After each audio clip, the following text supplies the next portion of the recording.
Είμαστε όλοι εν δυνάμει ασθενείς, λένε οι εκπρόσωποι των συλλόγων ασθενών χρονίων και σπανίων παθήσεων στη χώρα μας, διεκδικώντας πρόσβαση σε νέες και καινοτόμες φαρμακευτικές θεραπείες, αλλά και σε υπηρεσίες υγείας, χωρίς να βάζουν τόσο βαθιά το χέρι στην τσέπη.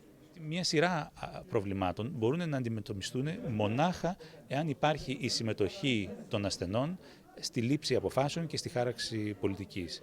Ένα από τα πράγματα τα οποία έχουν αποφασιστεί είναι ακριβώς η συμμετοχή των ασθενών και αυτό σχεδιάστηκε πολλές φορές χωρίς να λαμβάνονται υπόψη οι συγκεκριμένες παθήσεις, το κόστος των φαρμάκων. Σε κάποιες χρόνιες παθήσεις τα φάρμακα είναι πολύ ακριβά και είναι εντελώς απαγορευτικό για κάποιον να έχει συμμετοχή, έστω και στο μικρότερο ποσοστό.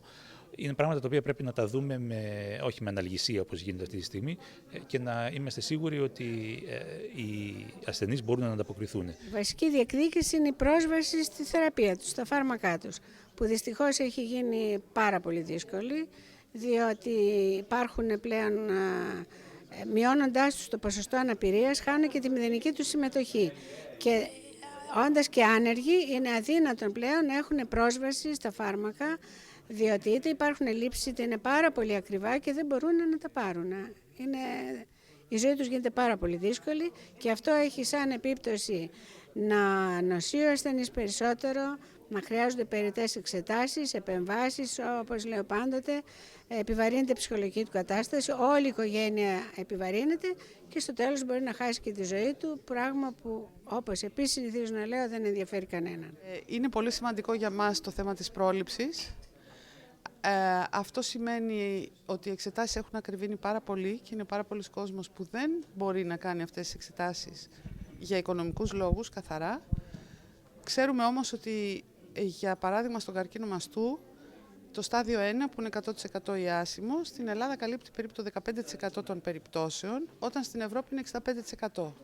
Αυτό σημαίνει και εξοικονόμηση κόστους μακροπρόθεσμα, πέρα από το ψυχολογικό και το ουσιαστικό κόστος σε ανθρώπινες ζωές.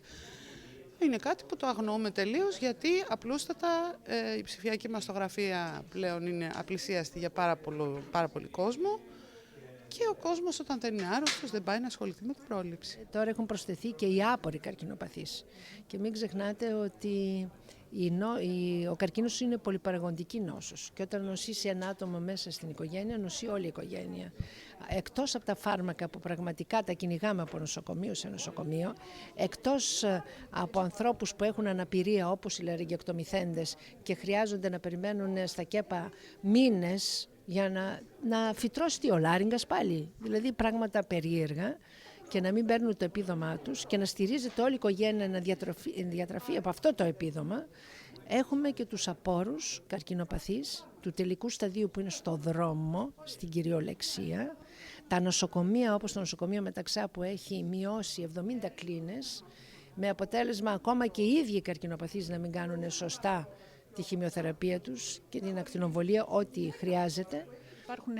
Υπάρχει μία ρευματολογική κλινική στο Ηράκλειο και προσφεύγουν εκεί όλη η Κρήτη.